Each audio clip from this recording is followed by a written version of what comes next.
আচ্ছা, অনেকেই যেটা করে থাকেন যে বাসার কাছে আসলে মোটরসাইকেল রাইডিং শিখতে চান। তো আসলে বাসার কাছে মোটরসাইকেল রাইডিং শিখলে আপনার কি কি অসুবিধা হতে পারে আমি একটা ছোট্ট ভিডিওতে আপনাদেরকে বলি। বাসার কাছে মোটরসাইকেল রাইডিং শিখতে হলে আপনার যে যে অসুবিধা হলে তার মধ্যে প্রথম যে বিষয়টা সেটা হচ্ছে যে আপনার একটা ফাঁকা স্পেস লাগে আপনাকে প্রাইমারি কন্ট্রোলগুলো রপ্ত করাতে বা আপনার প্রাইমারি ফাউন্ডেশন ডেভেলপ করতে আমার একটা ফাঁকা স্পেস লাগে, যে স্পেসটা নেই কিন্তু আগারগাঁয়ে এসে শিখলে আপনার এই স্পেসটা পাচ্ছেন।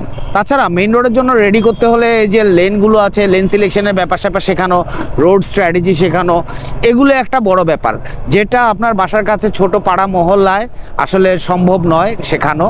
তো এই জায়গাটায় এসে শিখলে আপনি যদি কষ্ট করে আগারগাঁয়ে এসে শিখেন তাহলে আপনার জন্য সবচেয়ে বেশি সুবিধা হবে এবং আপনি সকল বিষয় এখান থেকে রপ্ত করে যেতে পারবেন এবং মেইন রোডের জন্য আপনি প্লাগ অ্যান্ড প্লে হয়ে যাবেন।